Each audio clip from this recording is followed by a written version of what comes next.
কালকে তো আমাদের তিনজনেরই জন্মদিন, বল দেখি কে কি উপহার পাবে। দেখিস আমার বাবা আমাকে অনেকগুলো উপহার দিবে। আমার বাবা আমাকে আইফোন কিনে দিবে, সাথে তো চকলেট আছে। ওই দেখ আমার বাবা চলে এসেছে।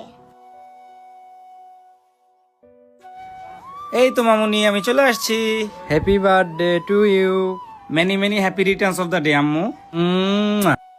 তোমার জন্য গিফট এনেছি, আইফোন। বাবা সত্যি তুমি আমার জন্য আইফোন আনছো? তুমি ওয়ার্ল্ডের বেস্ট বাবা। ইয়ে, এনো আম্মু। মামুনি দাঁড়াও, তোমার জন্য আরো গিফট আছে। এই যে নাও তোমার প্রিয় চকলেট। দেখছো সোনা আপু, আমি তোমাকে বলছিলাম না আমার বাবা আমাকে আইফোন গিফট করবে।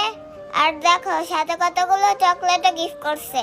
হ্যাঁ রে ফাতেমা, দেখিস কতক্ষণ পর আমার বাবা আমার জন্য অনেক দামি একটা উপহার নিয়ে আসবে। ফাতেমা চলে আসো, বাসায় গিয়ে তোমার জন্মদিন সেলিব্রেশন করি। ঠিক আছে বাবা, এই তোমরা থাকো।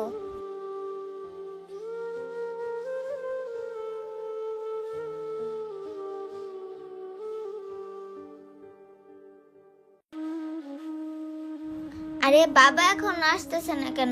ওই তো আমার বাবা। বাবা হ্যাপি বার্থডে মামুনি।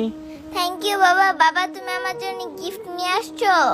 হ্যাঁ রে মামুনি, আমি তোর জন্য গিফট নিয়ে আসছি। এই দেখ তোর গিফট। দেখি তো বাবা আমার জন্য কি উপহার নিয়ে আসছে। আরে কি একটা জামা নিয়ে এসে পড়ছে, কত পুরান। এরকম উপহার কারোর জন্য কেউ নিয়ে আসে? বাবা তুমি এটা আমার জন্য কি নিয়ে আইছো? পুরান একটা জামা। এই জামা তো ভ্যানে 300 টাকা করে পাওয়া যায়, তুমি আমার জন্য ভ্যানে 300 টাকা দামের জামা আনছো? আর ফাতেমার বাবা ওরে আইফোন গিফট করছে, আর সাথে তো চকলেট আছে। আমি চাই না তোমার এই গিফট। তোমার এই গিফট নিয়ে আমার চোখের সামনেতে সরে যাও।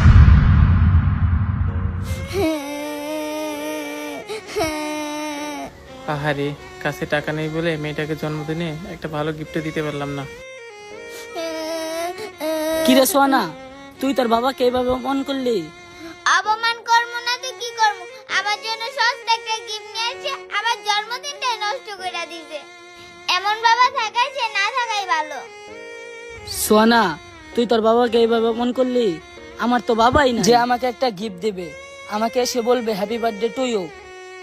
গিফট তো দূরের কথা, আমি আমার বাবাকে জন্মদিনে পাশেই পাইলাম না। আর তোর বাবা এত সুন্দর গিফট আনলো, তুই ছুঁড়ে ফেলে দিয়ে অপমান করে দিলি। সত্যি তো আমার বাবা আছে বলে তো আমার জন্য উপহার আনছে, কিন্তু অঙ্কন বার তো বাবাই নাই।